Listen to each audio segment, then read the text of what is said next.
நம்மள ஆண்டவருக்கு பிடிக்காம போயிருச்சு வச்சுங்களேன், கண்டிப்பா என்ன வரும்? என்ன வரும்? ஆசீர்வாதம் வரும். என்ன வரும்? பிரச்சனை வரும், ப்ராப்ளம்ஸ் வரும். இடுப்பு வலி, தலைவலி, முதுகு வலி, கால் வலி, அந்த ஆக்சிடென்ட், இந்த ஆக்சிடென்ட், அந்த பிரச்சனை, இந்த பிரச்சனை, அந்த பண பற்றாக்குறை, இந்த பண பற்றாக்குறை. ஆண்டவருக்கு மட்டும் பாருங்களேன், நம்மளை பிடிக்காம போயிட்டா எழுதி வைங்க, என்ன வரும்? பிரச்சனை வரும். இன்னொன்னு ஆண்டவர் சொல்ல வருகிறார், அதை காது கொடுத்து கேளுங்க. ஆண்டவருக்கு நம்மளை பிடிச்சு போயிட்டாலும் கண்டிப்பா பிரச்சனை வரும். என்ன சொன்னேன்? ஆண்டவருக்கு நம்மளை பிடிக்காம போயிட்டாலும் என்ன வரும்? பிரச்சனை வரும். இது ஊரறிஞ்ச விஷயம், உலகம் அறிஞ்ச விஷயம். ஜென்ரலா எல்லாருமே சொல்லுவாங்க. இப்ப நான் சொல்றத பெரும்பாலும் சொல்ல மாட்டாங்க, நம்ப மாட்டாங்க, அப்படிலாம் இல்லைன்னு சொல்லுவாங்க. என்ன சொன்னேன் அடுத்து? ஆண்டவருக்கு நம்மளை பிடிச்சு போயிட்டாலும் சொல்லுவாங்க இல்லையா, டே உன்னை ரொம்ப பிடிச்சு போச்சு எனக்கு சொல்றமா. இந்த மாதிரி ஆண்டவருக்கு நம்ம பிடிச்சு போயிட்டாலும் என்ன வரும்? எழுதி வைக்கலாமா? உண்மைதான் சொல்றீங்களா? நான் சொல்றது உண்மைதானா? எப்படி சொல்றீங்க? இதென்ன எங்க பாசம் பேசலையே, எதனா புதுசு புதுசா பேசுறீங்க நீங்க? ஆண்டவருக்கு பிரியமா நடந்தா ஆண்டு நம்மள ஆசீர்வதிப்பார். சரிதானே?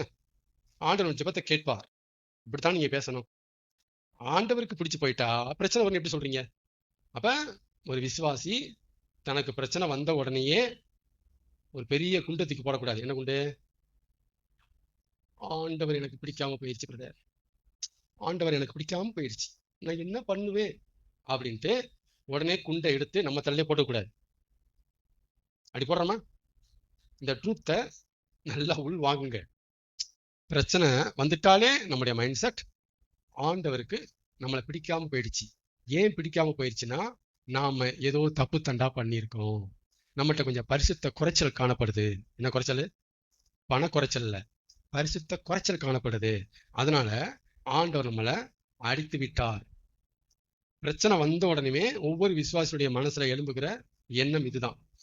ஆனா ட்ரூத் என்ன சொல்லுது அப்படின்னா, பைபிள் என்ன சொல்லுதுன்னா, நடைமுறை என்ன சொல்லுதுன்னா, களம் என்ன சொல்லுதுன்னா, ஆண்டவருக்கு பிடிச்சு போயிட்டாலும் பிரச்சனை வரும்.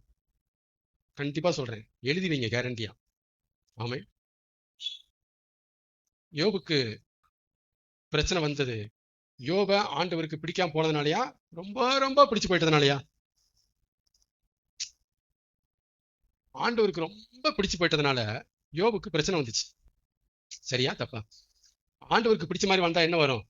பிரச்சனை வரும். அதான் பிரச்சனை, நாங்க பிடிக்காம வாழ்றோம். ஹலோ, பிடிக்காம வாழ்ந்தாலும் பிரச்சனை வரும். என்ன செய்ய போறீங்க? பிடிச்சு ஆண்டவருக்கு பிடிச்ச மாதிரி வாழ்ந்து வர பிரச்சனைக்கு தலைவர் உள்ள வந்துருவாரு, இறங்கி தூக்குவாரு, இறங்கி அடிப்பாரு. ஆண்டவருக்கு பிடிக்காம வந்த பிரச்சனைக்கு தலைவர் சீட்ல உட்காந்து வேடிக்கை பார்ப்பாரு. நீ மல்லிகை தெரிய வேண்டியதான். ஆமே. அதனால கர்த்தருக்குள்ள ஒருவன் இருந்து கர்த்தருக்குள்ள ஒரு பிரச்சனையை அனுபவிக்கிறவன் தைரியமாக இருப்பானாக, சமாதானமாக அந்த பிரச்சனையை கடந்து போவானாக. ஏன்னா ஆண்டவருக்கு நம்ம பிடிச்ச மாதிரி இருக்கிறோங்கிறதுக்கு அது அடையாளம். எது அடையாளம்?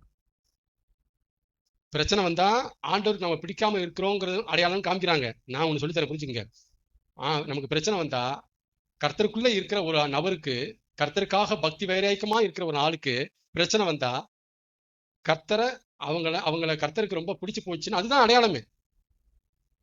பவுலுக்கு வந்த பிரச்சனையோட அவங்க வந்துட போகுது, நகோமிக்கு வந்ததோட அவங்க வந்துட போகுது, வரப்போதா? பிரச்சனையே வந்தோடனையும் உங்களுடைய முடிவு இப்படி போயிடக்கூடாது, நான் சொல்ற மாதிரி முடிவு எடுக்கணும். கர்த்தருக்கு பிடிச்சு போயிட்டாலும் என்ன வரும்? பிரச்சனை வரும். நமக்கு கர்த்தருக்கு பிடிச்சு போயிட்டா ஆசீர்வாதமால கொட்டுன்னு தான் நம்ம கேள்விப்பட்டிருக்கோம், காதால கேள்விப்பட்டிருக்கோம். ஆசீர்வாதமால கூரையை பிச்சு கொட்டு கொட்டுன்னு கொட்டிட்டே இருக்கும், அப்படிதான் நம்ம கேள்விப்பட்டிருக்கிறோம். இப்ப நான் சொல்றதை கேள்விப்படுங்க. என்ன வரும்? பிரச்சனை வரும். ஏங்க பிரச்சனை வரணும்? உங்களை உருவாக்கணும், உங்களை உடைக்கணும், உங்களுக்கு நிறைய மனப்பக்குவத்தை கொண்டு வரணும், நிறைய காரியங்களை நீங்க தேரணும், உங்களை ரெடி பண்ணணும். என்ன செய்யணும்? உங்களுக்கு ஒரு மனப்பக்குவத்தை கொடுக்கணும். அது போக ஆண்டவர் உங்களுக்கு ரொம்ப பிடிச்சு போயிட்டா எழுதி வச்சுக்கோங்க, பிசாசுக்கு உங்களுக்கு ரொம்ப பிடிக்காம போயிடும். சரிங்களா? அப்ப என்ன செய்யணும்? பிசாசு எதிர்க்கட்சி என்ன செய்வாங்க? நோண்டிட்டே இருப்பாங்க. ஆளுங்கட்சிக்கு பிடிச்ச மாதிரி பேசுறியா நீ? அப்ப எதிர்க்கட்சி என்ன செய்யும்? அவனோட ஸ்கெட்ச் போடுறான். அப்ப என்ன வரும்? நமக்கு வரும். வருமா? உலகத்துல உங்களுக்கு தெரிஞ்சுதான் இயேசு சொன்னார். எனக்கு பிடிச்ச மாதிரி நடக்கிற உங்களுக்கு என்ன வரும்?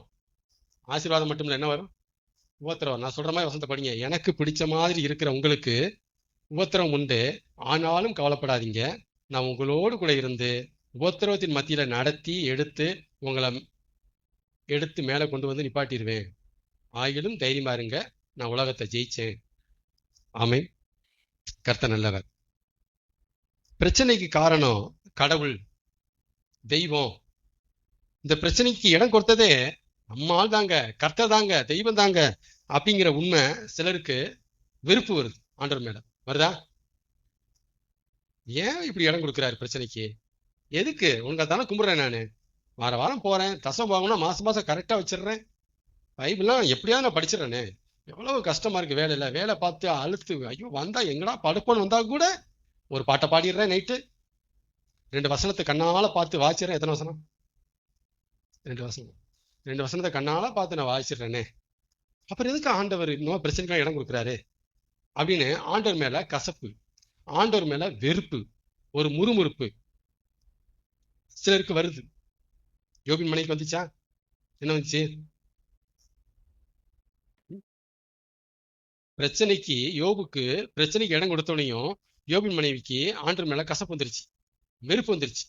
விட்டு தொலை வர அப்படின்னா, விட்டு தொலை அப்படின்னா. ஆனா நான் பார்த்த அளவுல பிரச்சனைக்கு தேவன் இடம் கொடுத்தாரு அப்படிங்கிறத வச்சு சிலருக்கு தைரியம் வருது. என்னை மாதிரி ஆளுக்கெல்லாம் தைரியம் வரும், எங்களுக்கு மாதிரி தெம்பு வரும். என்ன வரும்? வம்பு வராது, தெம்பு வரும். ஏன்னா பிரச்சனைக்கு இடம் கொடுத்தது நம்ம ஆளு, ஏன் ஆளு தானுங்க, பார்த்துக்குவார் போங்க, உங்க பார்த்துக்குவாருங்க, வேற யாரும் கொடுக்கலையே இடங்க. இடம் கொடுத்தது யாரு? இடம் கொடுத்தது யாருங்க? எனக்காக செத்தவர் தானுங்க, எனக்காக ரத்தம் சிந்தினவர் தானுங்க, எங்க என்னைய படைச்சவர் தானுங்க, எங்க என் மேல எவ்வளவு பாசம் வச்சிருக்க அவர் தானுங்க எனக்கு பிரச்சனைக்கு இடம் கொடுத்துருக்காரு. அப்பா அது போதும்ப்பா, நல்ல வழிக்கு வேற அவனும் கொடுக்கல, இவர் தானே கொடுத்துருக்காரு, அதெல்லாம் பார்த்துக்குவாரு. என்ன மாதிரி ஆட்களுக்கு தைரியம் வருது. தாவீது இந்த கேட்டகரி. சங்கீதம் படிச்சு பாருங்க, தைரியமா பேசுவார், பிரச்சனை மத்தியில போல்டா இருப்பாரா?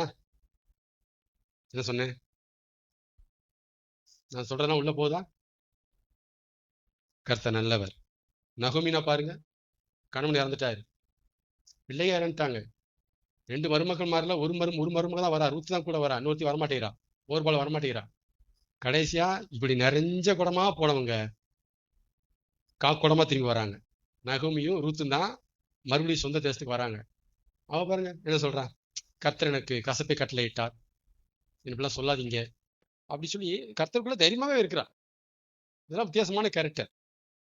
அத்திமர துளி விடாமல் போனாலும் ஆபகு தைரியமாவே சொல்றேன், தைரியம். சரி, இந்த தைரியம் எங்க இருந்து வருதுங்கிறீங்க? நான் சொல்ற வெளிச்சத்துலேருந்து வருது. பிரச்சனைக்கு இடம் கொடுத்தது என் தலைவர், என் அப்பா, என் தகப்பன். போடா பார்த்துக்குவார், போடா போடா, இதான் தைரியம். சிலருக்கு ஏன் கொடுத்தாரு அப்படின்னு எரிச்சல் வருது, சிலருக்கு நம்மளால தானே கொடுத்தாரு, விட்டு போ, என்ன வந்துட போகுது, கொடுத்து போட்டோம், போ பார்த்துக்குவார், போடா, தைரியம் வருது. நமக்கு என்ன வருது? தலை சுத்துது, நமக்கு கிறுக்கு பிடிச்ச மாதிரி இருக்கு. இருக்காரா இல்லையான்னு கேட்கலாம் போல தோணுது, கண்ணு இருக்கா காது இருக்கான்னு கேட்கலாம் போல தோணுது, தொண்டை வரைக்கும் வருது, அப்புறம் அடக்க வேண்டியிருக்கு, இப்படிலாம் கேட்க வருது. தைரியம் கொள்ளுங்க. ஆமென். இந்த உலகத்துல பிரச்சனை இருக்குன்னு சொல்லிட்டு தான் போயிருக்கிறாரு.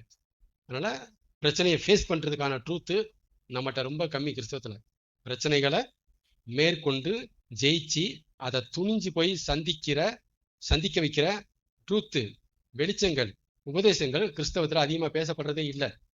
எதை பேசுவாங்க? பிளஸிங்க பேசுவாங்க. ஒன்று பிளஸிங்க பேசுவாங்க, இல்லை நீங்க பரிசுத்தமா நடக்கணும்னு பேசுவாங்க. இதை பத்தி பேச மாட்டாங்க. அவ்வளவுதான். பிரச்சனை மத்தியில நிறைய டிக்கெட் போயிடுது, இருக்கிற டிக்கெட்டும் அப்படியே நூறு சாய் கிடக்கு, தைரியம் இல்லாம கிடக்கு. இதை பத்தி பேசினாதான் அவங்களுக்கு தைரியம் வரும். ஏன்னா ஆசீர்வாதத்தை பத்தி எந்த அளவுக்கு பேசுறீங்களோ அந்த அளவுக்கு உபத்திரவங்களை பத்தி, துன்பங்களை பத்தி, பிரச்சனை பத்தி சபை பேசணும். ஏன்னா உலகத்துல உங்களுக்கு சொல்லிட்டாருல்ல, அப்ப அதை பத்தி பேசணும்ல. என்ன சொன்னேன்? அதை பத்தி பேசணும்ல, கோட்டை விடக்கூடாதுல்ல, அங்க கோட்டை விடக்கூடாது. ஆமென்.